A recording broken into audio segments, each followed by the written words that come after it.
Estamos hablando de eso este año, pensando en eso, tratando de vivir de esa manera. Y el pasaje bíblico de hoy es un pasaje importante que muestra esto. Y hoy quiero hablar de la supremacía de Dios. De la supremacía de Dios. ¿Pueden decir eso conmigo todos juntos? La supremacía de Dios. Dios es el Dios supremo. Ahora tú puedes ir a Taco Bell y agarrar un taco supremo, un burrito supremo, pero nada supremo en este mundo compara a la supremacía de nuestro Dios. Él es único en quien Él es y en lo que Él hace. No hay nada ni nadie que se compara a Él, como acabamos de cantar. Él es un rey, pero no es simplemente un rey, es el Rey de Reyes. Solamente hay uno que puede ser el Rey de Reyes. No hay dos reyes de reyes, hay solamente un rey a cargo de todas las autoridades, y ese es nuestro Dios. Entonces vamos a estar en 4 capítulos. Oren por mí para que esta prédica no se convierta en 2 semanas. Y cuando digo 2 semanas, no estoy hablando de 2 semanas 30 minutos cada semana. Estoy diciendo 2 semanas donde no salen de la iglesia por 14 días y me escuchan predicando. Gracias a Dios no estamos en una situación como Pablo cuando estuvo predicando en un segundo piso y alguien estaba en la ventana y se cayó y se murió. Y si no reíste es que no sabes de esa historia. Ese es un problema. Se cayó y ahí Pablo se bajó, oró por él y se levantó de nuevo. Amén. Pero no voy a predicar así de largo, no se preocupen. Y nadie está puesta en ventanas aquí, así que estamos bien. Capítulo 4 es donde vamos a comenzar, en Primera de Samuel. Y otra vez es una historia muy interesante y muy importante. Ahora, versículo 1 dice esto. Lo pusieron, muchas gracias. Dice esto en versículo 1: y las palabras de Samuel llegaban a todo el pueblo de Israel. Este es como el comienzo de ministerio, del trabajo de Samuel. Y dice: en aquel tiempo Israel estaba en guerra con los filisteos. El ejército israelita acampaba cerca de un lugar llamado, ¿qué dice ahí? Ebenezer. Ahora di el nombre una vez más. Ebenezer. Ese nombre significa piedra de ayuda. ¿Pueden decir eso conmigo? Piedra de ayuda, ¿ok? Ahora la palabra clave o principal aquí es la palabra ayuda, ¿ok? Cuando piensas en Ebenezer vas a pensar en ¿qué? Ayuda, ¿ok? Ebenezer, ayuda. Ebenezer es ayuda. Y ahí es donde ellos estaban acampados y los filisteos estaban en Afec. Los filisteos, dice, atacaron al ejército de Israel. ¿Y qué dice que ellos hicieron? Lo derrotaron, matando a 4,000 hombres. Perdóname, yo pensé que el nombre se llamaba Ebenezer, que significa ¿qué? ¿Piedra de qué? Ayuda. Pero porque ellos cuando nombraban un lugar o nombraban una persona, nombraban esos lugares o personas según lo que ocurrió en esos lugares. Entonces, si nombraban a un lugar, por ejemplo, si hubo un gato por ahí, quizás lo nombraron gato verde, si era de color verde, ¿no? Y pusieron un nombre. No, o sea, pero nombraban los lugares. Alguien está buscando en su Biblia, ¿dónde está gato verde? ¿Dónde? No, eso no vas a encontrar. Pero ellos nombraban los lugares según las cosas que pasaban en esos lugares. Entonces, si pusieron el nombre Ebenezer, que significa ayuda, ¿por qué es que hay no ayuda, sino hay derrota? Eso no suena bien, parece ser una contradicción, y vamos a ir entendiendo en la historia hoy qué está sucediendo. Y quiero que entiendas algo antes de seguir adelante. Cuando tú lees cosas en la Biblia que parecen ser contradictorias, está bien. Esa para mí es una aventura para aprender más y entender qué es lo que está sucediendo aquí. Quiero entenderlo y comprenderlo más. Así que Ebenezer es ayuda, pero en versículo 2 experimentan una derrota. Dice esto en versículo 3: terminada la batalla, las tropas se retiraron a su campamento y los ancianos de Israel se preguntaban. Todos leen la pregunta conmigo, todos juntos. ¿Por qué permitió el Señor que los filisteos nos derrotaran? Ahora, esa es buena pregunta. ¿Por qué es que el Señor permitió esa derrota? Y esa es buena pregunta que tú le puedes hacer a Dios también. Si has experimentado una derrota, ¿por qué es que el Señor permitió esta derrota? No es que el Señor la causó, pero ¿por qué la permitió? ¿Qué está ocurriendo? Y quizás hay 1000 respuestas, pero es buena pregunta. Y hacen la pregunta, y en la segunda parte del versículo 3 dice: después dijeron. No, mira esto, ni lo leas todavía. Ustedes son tan obedientes que comenzaron a leer, pero sin yo decirlo. Esto es increíble. El nivel de obediencia en el cuarto hoy es muy alto. ¿No acaban de hacer una pregunta? ¿Sí o no? Les pregunto a ustedes, ¿y ellos esperaron la respuesta? No. Hicieron la pregunta y después comenzaron a hablar. Ellos respondieron a la pregunta en vez de ellos esperar la respuesta de Dios.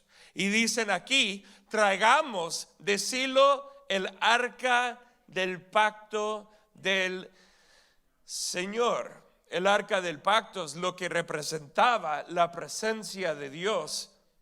Y dice: si la llevamos con nosotros a la batalla, ¿qué dice ahí? Nos salvará de nuestros enemigos. Así que ellos creían que la presencia del Señor traía victoria.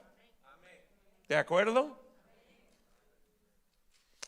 Así que enviaron hombres a Silo para que trajeran el arca del pacto del Señor de los ejércitos celestiales, quien está entronizado entre los querubines. Los hijos de Elí, Ofni y Finés. ¿Algunos se acuerdan de esos muchachos? He predicado un poco de ellos recientemente. También estaban ahí con el arca del pacto de Dios. Cuando los israelitas vieron que el arca del pacto del Señor llegaba al campamento, su grito de alegría fue tan fuerte que hizo temblar la tierra. Aquí está Israel, ya, vamos a ganar. La presencia de Dios está con nosotros. Amén, amén, vamos a ganar. ¿Cuántos están de acuerdo con ellos? Y ahí dice: ¿qué estará pasando?, se preguntaron los filisteos. ¿Qué es todo ese griterío en el campamento de los hebreos? ¿Es que tienen buena carne asada? No, es que el Señor está con ellos. Cuando les dijeron que era porque el arca del Señor había llegado al campamento, entraron en pánico los filisteos. Los dioses han llegado a su campamento. Y esto es interesante, porque los dioses en las otras religiones eran nada más estatuas que se quedaban puestas en sus templos. En otras palabras, no cargaban la estatua a la batalla. La estatua se quedaba puesta en el templo. Pero Dios hizo el arca del pacto muy interesante. Primero, no era una estatua, no era una imagen de Dios, no. Y segundo, era algo que podían cargar en sus hombros, que es simbólico, y hay varias historias de esto en el Antiguo Testamento, de que la presencia de Dios, su propósito siempre era de ser cargada en nuestras vidas. Como los sacerdotes cargaban la presencia de Dios, el arca del pacto, ahora tú y yo que creemos en Jesús somos real sacerdocio, e igual cargamos la presencia de Dios en nuestras vidas, ¿no?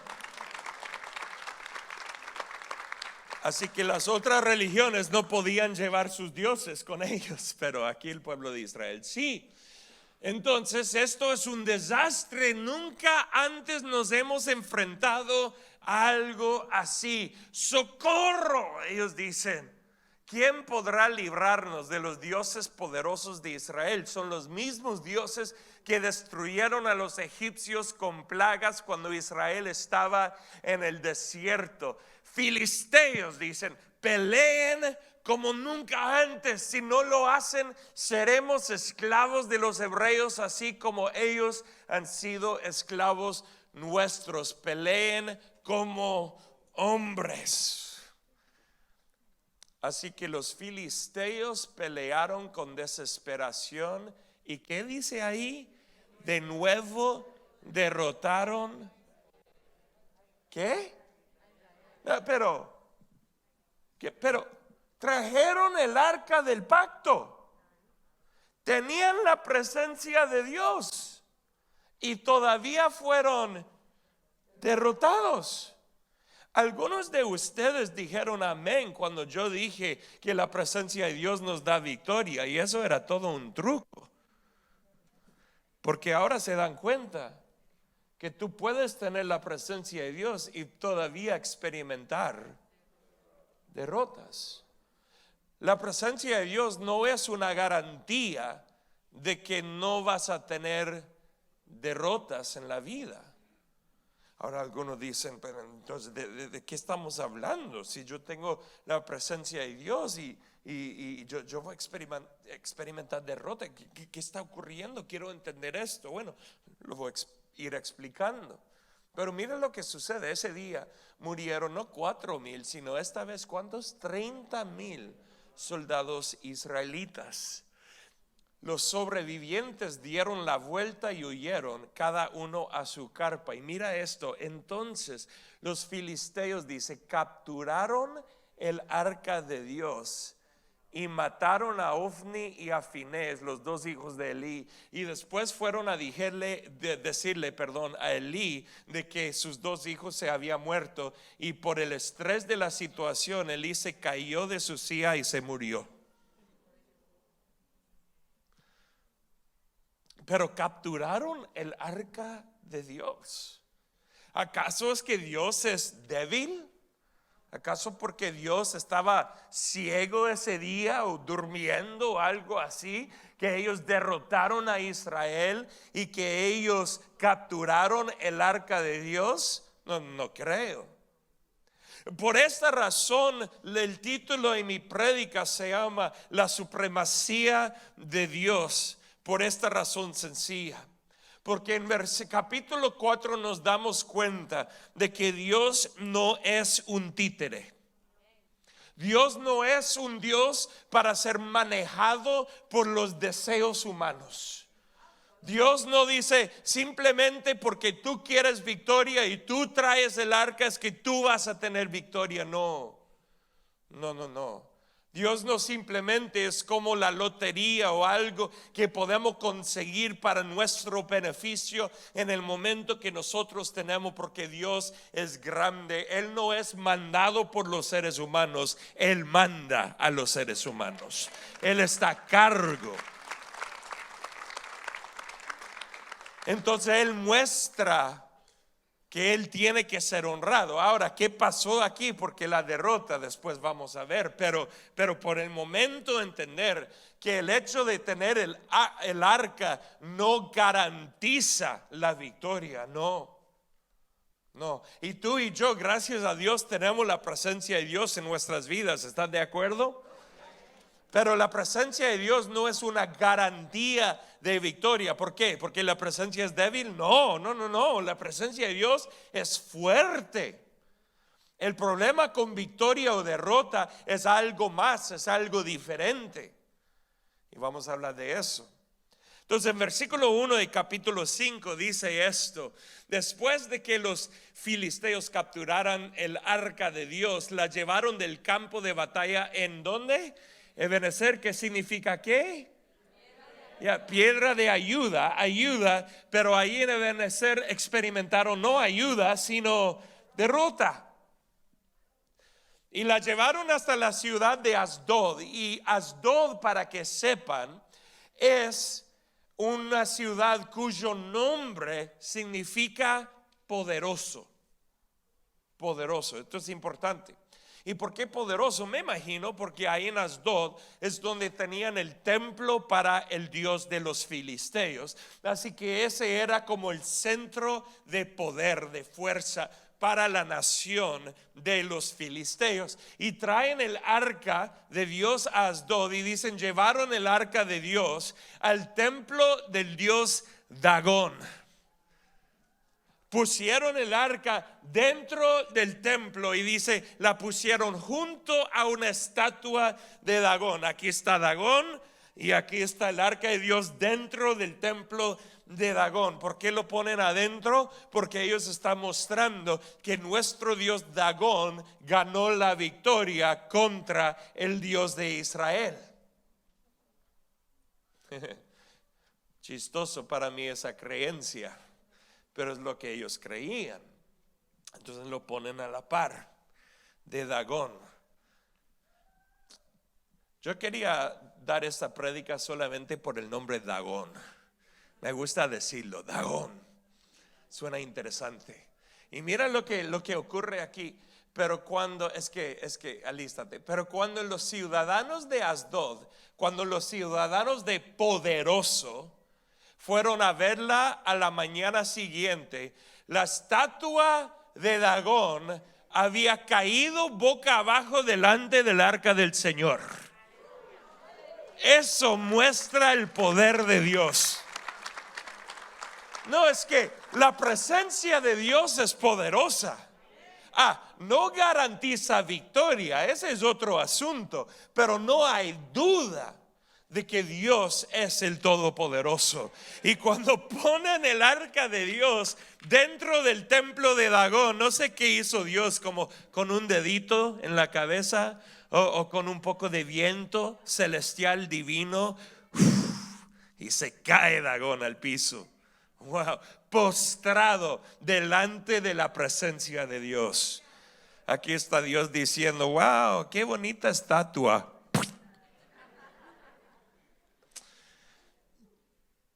Así que, ¿qué dice aquí? Así que, ¿qué hicieron? Levantaron a Dagón. Ok, paramos aquí un momento.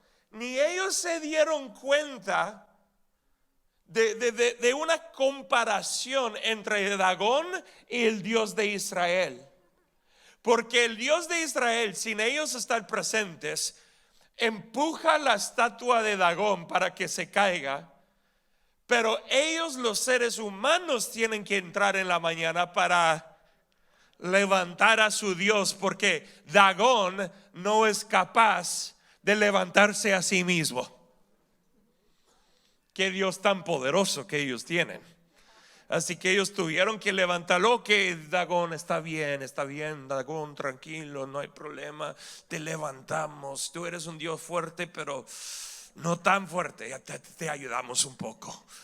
Y nuevamente lo colocaron en su lugar. Versículo 4. Pero temprano al día siguiente, ¿qué dice? Sucedió. Es que este Dagón ni podía pasar ni una noche sin arrodillarse delante de Dios. ¿Qué pasa?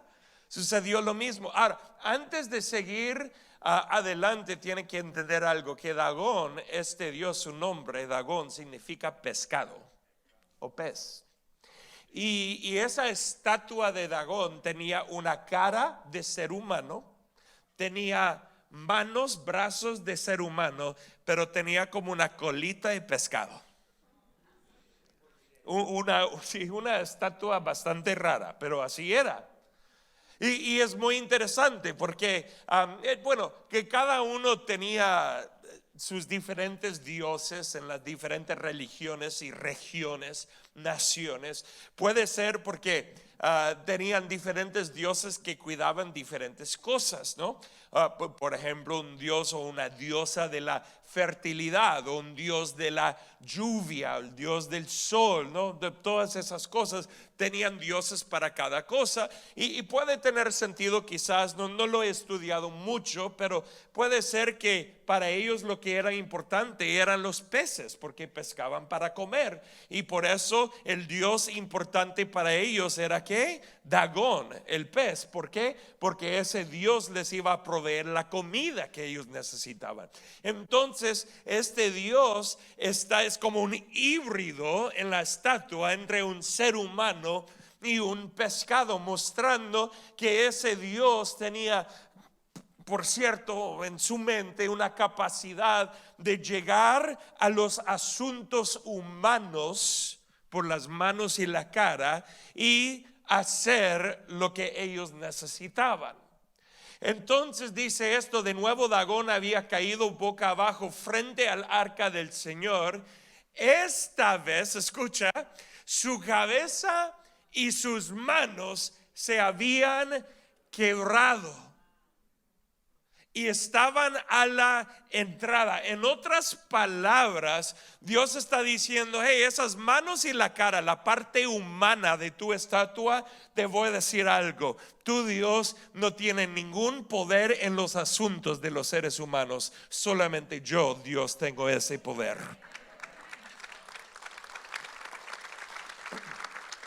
Y me gusta lo que Dios hizo, porque dice: solo el tronco de su cuerpo quedó intacto. Así que la parte del cuerpo que era el pez estaba bien. Dios dijo: tú, Dios, no tiene poder con los seres humanos, pero quédate con el pez, está bien, tranquilo. Por eso, mira lo que pasó aquí. Por eso, hasta el día de hoy, ni los sacerdotes de Dagón. Ok, ¿oíste las palabras hasta el día de hoy? Ok, no voy a decir toda la historia ahorita, pero entiende que cuando dicen hasta el día de hoy, no es hasta 2022, no, es hasta el momento que el autor está escribiendo el libro, después de muchos años, después de la vida de Samuel, que está escribiendo. Así que él está diciendo: hasta el día de hoy, en el momento que yo estoy escribiendo esto, tengo que decirles algo de los sacerdotes. O sea, en otras palabras, esto pasó por muchos años, lo que él va a comentar aquí. Él dice: ni los sacerdotes de Dagón, ni nadie más que entra al templo de Dagón en Asdod, pisan, ¿qué dice ahí? El umbral. O sea, ellos están tan traumatizados por lo que Dios hizo a Dagón, que cuando entran al templo están como: cuidado, porque es que Dios me puede, o sea, quizás me va a quitar la cabeza. Entonces, cuidado entrando, porque este Dios de Israel es muy fuerte, y lo que hizo a Dagón quizás me lo va a hacer a mí. Wow. O sea, el Dios supremo mostró que solamente Él tiene todo el poder. Y ellos caminaron con miedo en su propio templo, no por su propio Dios, sino por el otro Dios en quien no creían, pero tenían miedo de ese Dios, del Dios de Israel. Entonces la mano dura del Señor hirió a la gente de Asdod y de las aldeas cercanas con una plaga de tumores. Cuando el pueblo, dice, se dio cuenta de lo que sucedía, exclamó: no podemos quedarnos con el arca del Dios de Israel ni un minuto más. Él está en contra de nosotros. Todos seremos destruidos junto con ¿quién?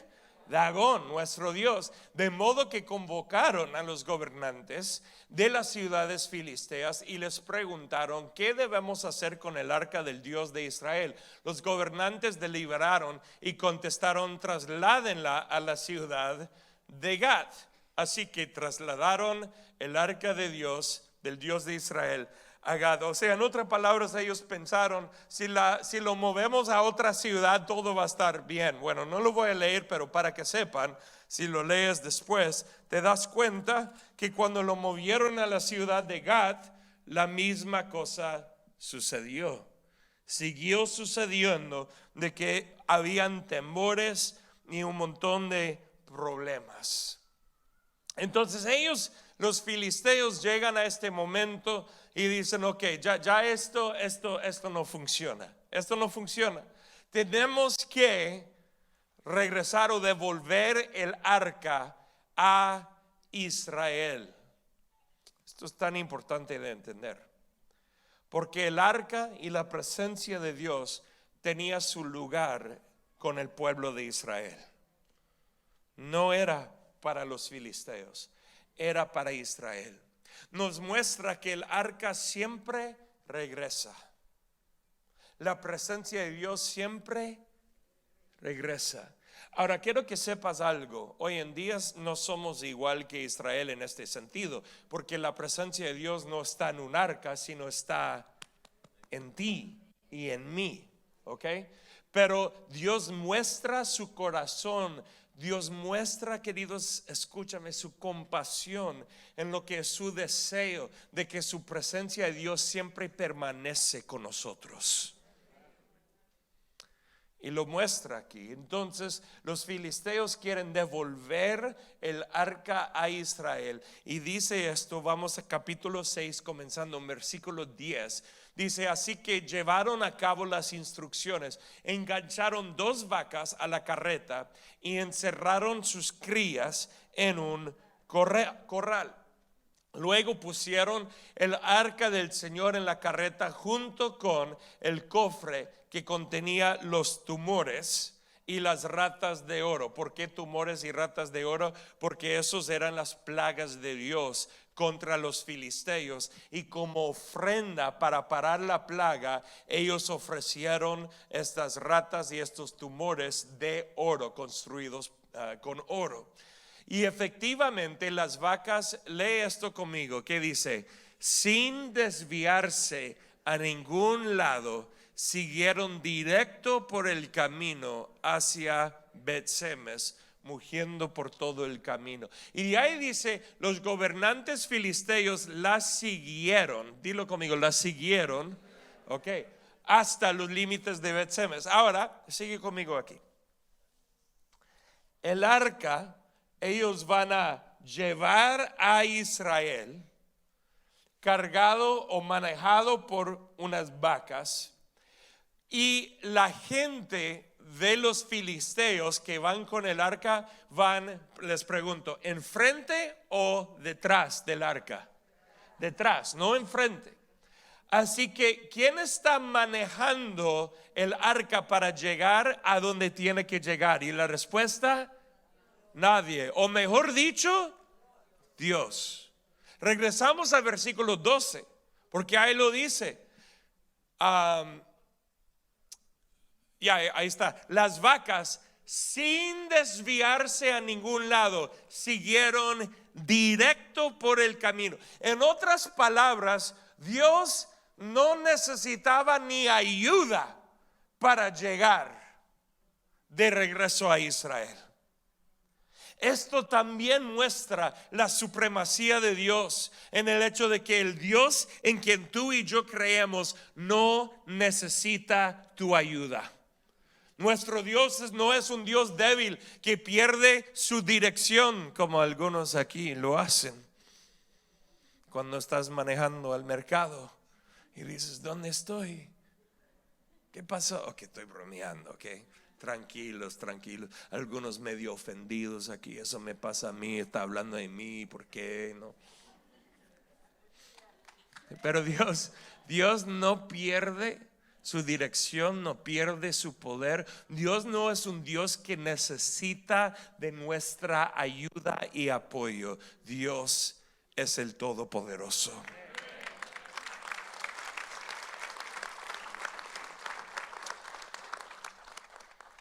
Entonces llegaron, y en versículo 13 dice lo siguiente: ahora bien, los habitantes de Bet-Semes estaban cosechando trigo en el valle, y cuando vieron el arca se llenaron de alegría. Amén, están felices. Ahora brinco un poco a versículo 17 y dice esto: los 5 tumores de oro enviados por los filisteos al Señor como ofrenda por la culpa eran regalos de los gobernantes de Asdod, Gaza, Ascalón, Gat y Ecrón. Las 5 ratas de oro representaban las 5 ciudades filisteas junto con sus aldeas vecinas que eran controladas por los 5 gobernantes. La gran roca de Bet-Semes, donde colocaron el arca del Señor, todavía está en el campo de Josué como un testimonio de lo que sucedió ahí. Ahora mira versículo 19, lo que dice: pero el Señor, que dice aquí, mató a 70 hombres de Bet-Semes, no a los filisteos, no.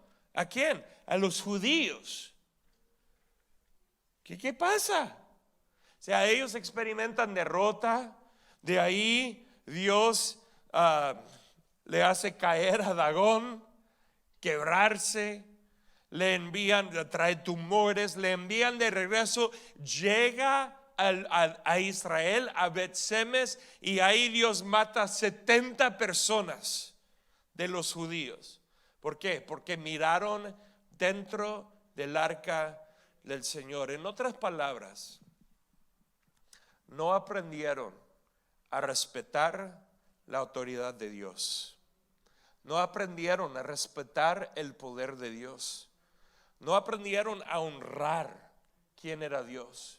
Para ellos ese arca era tan casual como el horno en la casa, como la caja con las joyas en la casa. Ay, ¿qué está adentro? Quiero ver lo que está adentro. No hubo nada de respeto, nada de honra, nada de entender que aquí representa la presencia del único Dios todopoderoso, y ellos no lo reconocieron.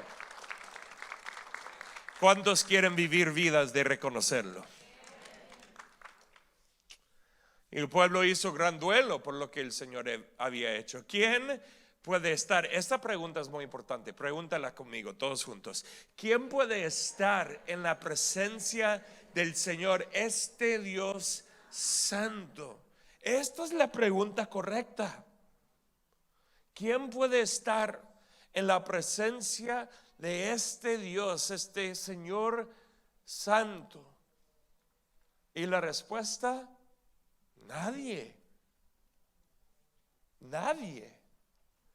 Pero como la última canción que cantamos hoy, gracias a la muerte y la resurrección de Jesús, tú y yo tenemos acceso ahora, y tenemos la presencia de Dios en nuestras vidas.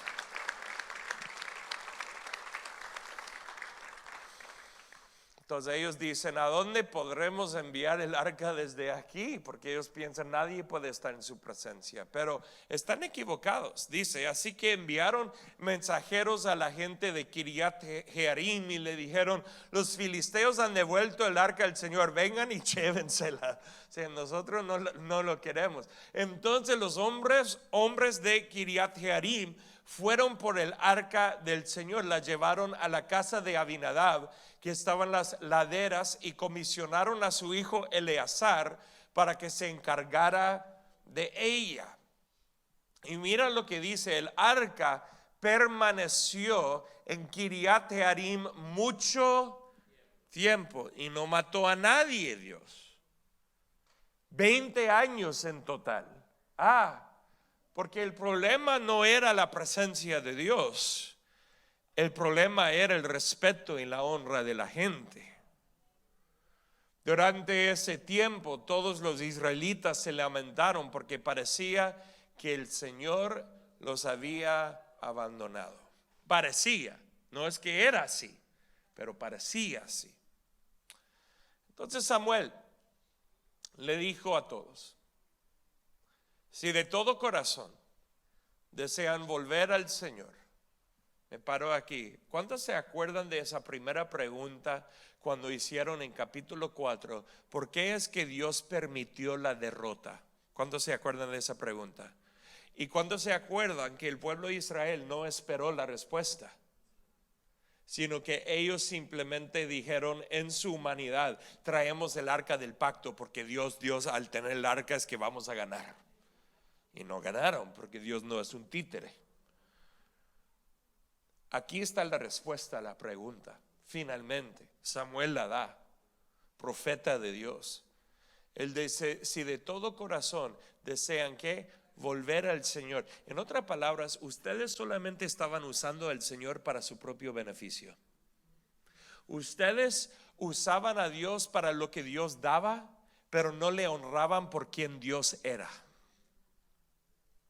Y él dice, desháganse de sus dioses ajenos y de las imágenes de Astoret. En otras palabras, lo que había sucedido, ¿cuándo se acuerdan que yo les mencioné que las diferentes naciones tenían múltiples dioses y cada dios representaba una área de ayuda? Como Dagón era de los peces, y otro dios era del sol, otro dios de la lluvia, otro dios de la cosecha, otro dios de cualquier cosa. ¿Entienden lo que estoy diciendo? Ahora sigue conmigo, esto es muy importante.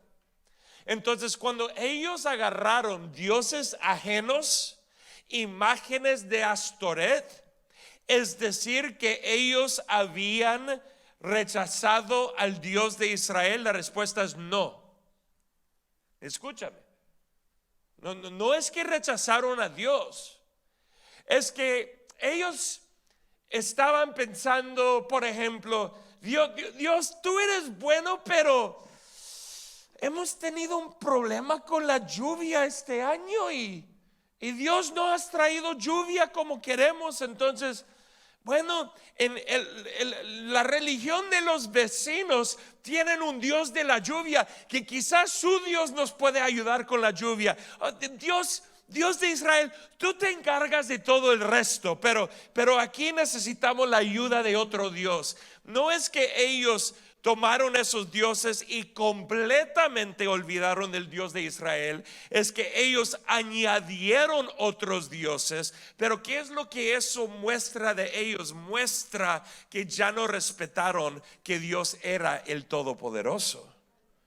Pensaban que Dios era poderoso, pero no todopoderoso.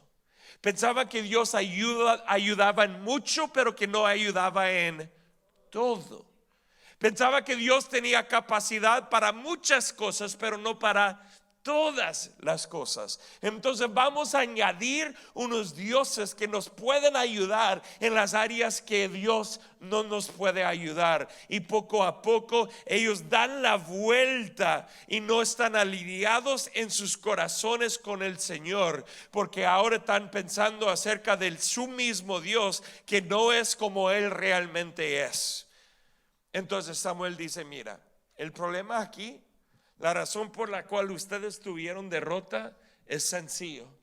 Es que ustedes no honran a Dios y quien Él es. Han decidido crear o creer cosas falsas acerca de nuestro Dios que no son verdaderas. Así que si ustedes quieren estar bien, que se deshagan de todos los dioses ajenos, de esas cosas que han quitado su enfoque, de estas ayudas extras que no necesitas, porque nuestro Dios es más que suficiente. Amén.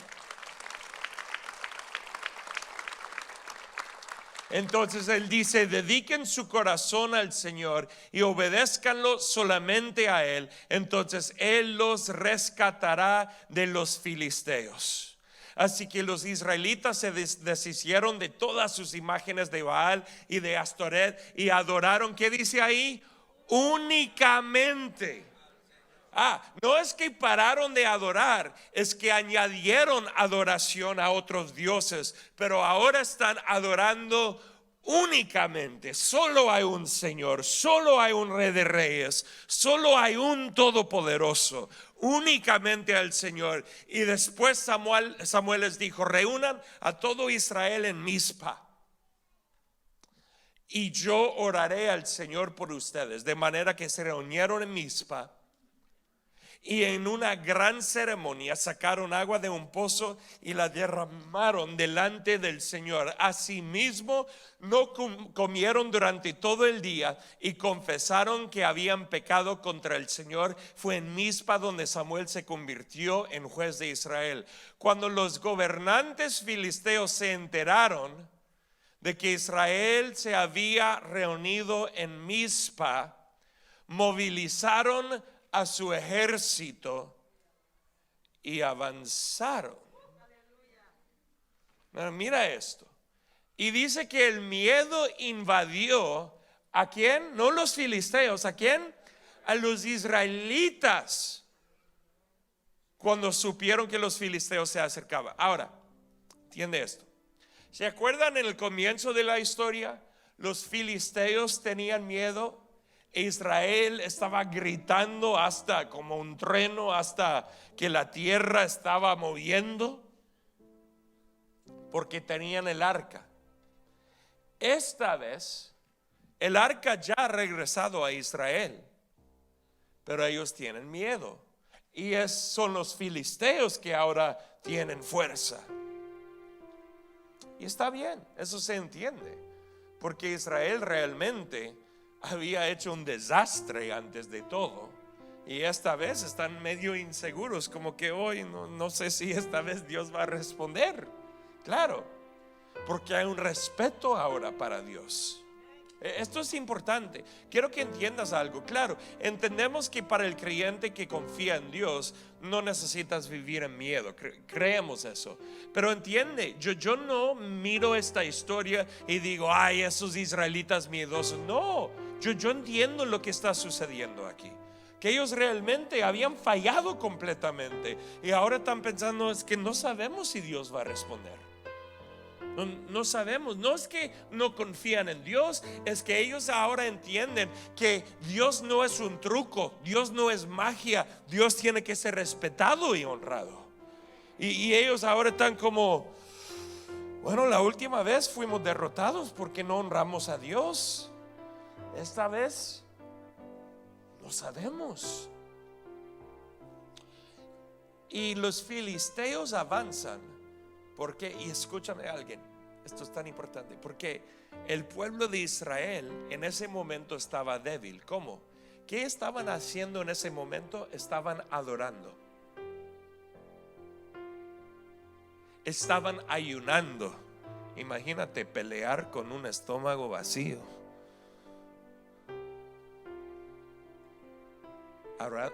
Adorando, sin comer. Y ellos dicen, no dejes de rogarle al Señor nuestro Dios que nos salve de los filisteos. Le suplicaron a Samuel. Entonces Samuel tomó un cordero y lo ofreció al Señor como ofrenda quemada entera. Rogó al Señor que ayudara a Israel. Y el Señor, ¿qué dice ahí? Le contestó. Entonces, justo en el momento, alguien dilo conmigo, en el momento en que Samuel sacrificaba la ofrenda quemada, siguen conmigo, llegaron los filisteos para atacar. Ahora para aquí, míralo en tu mente, míralo. Los filisteos están llegando y los judíos están adorando, no peleando, no con sus espadas listas. Ellos están en la posición más débil en que pueden estar, sin comida y con las manos levantadas al cielo o arrodillados abajo, en posición vulnerable, donde no hay ninguna manera de protegerse. Pero hoy les quiero decir que no hay ninguna protección humana que compara a la protección de Dios que viene con un pueblo que adora al Señor con todo su corazón, que dice: Dios, tú eres todo para nosotros, tú eres todo lo que nosotros deseamos. Así que dice: pero ese día el Señor habló con una poderosa voz. ¿De qué? Ya no era el trueno del pueblo de Israel. Esta vez era el trueno de Dios a través de la adoración de su pueblo. Y el trueno del cielo llegó y causó tal confusión entre los filisteos que los israelitas los derrotaron y tuvieron la victoria.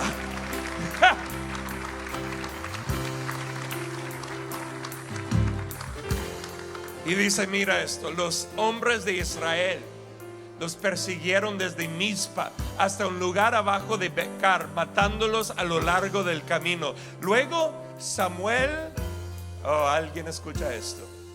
Samuel tomó una piedra grande y la colocó entre las ciudades de Mizpa y Gesana y la llamó ¿qué? ¿Alguien se acuerda de Ebenezer? ¿Qué significa qué? La piedra de ayuda. Ahora muy rápido, ¿qué ocurrió? ¿Por qué leemos Ebenezer en capítulo 4? Les digo, en capítulo 4 ese lugar no era llamado Ebenezer. Ebenezer viene en capítulo 7.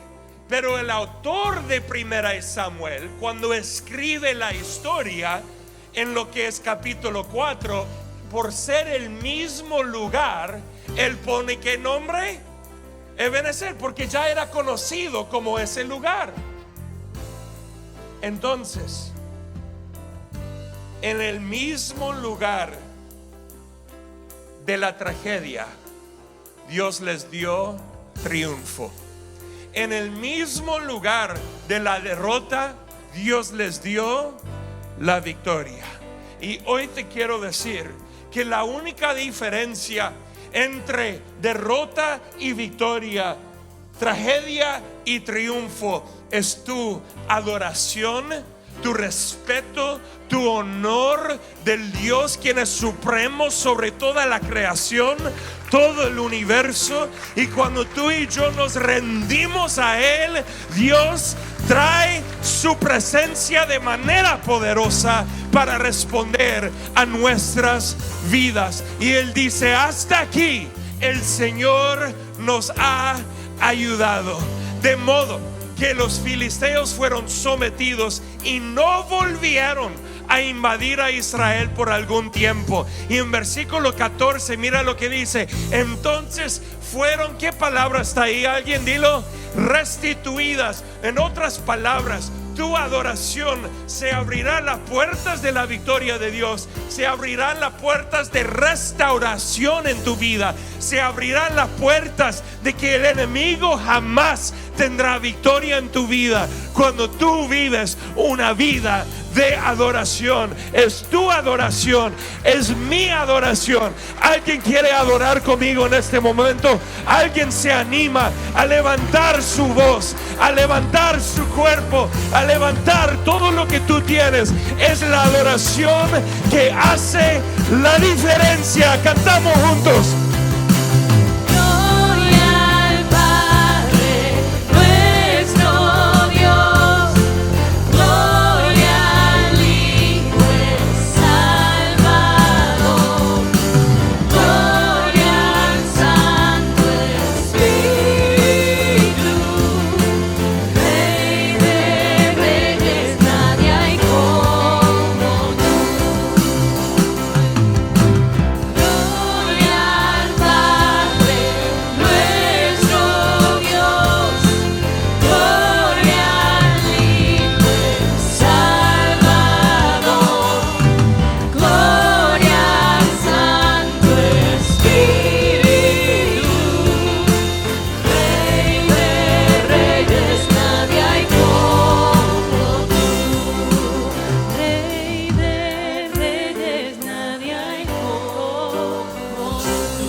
Señor Jesús,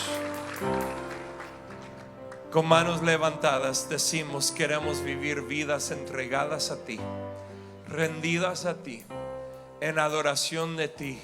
Algunos aquí por primera vez están reconociendo tu grandeza, tu supremacía, y hoy al levantar sus manos están declarando que tú eres su Dios. Y otros, Señor, que te hemos conocido por años, también tenemos manos levantadas diciendo: queremos echar fuera esos dioses, esas otras cosas, esos otros enfoques de adoración, y queremos adorar únicamente a ti, porque solo tú eres digno de ser alabado, de ser adorado en el nombre de Jesús. Amén y amén. Damos ese fuerte aplauso.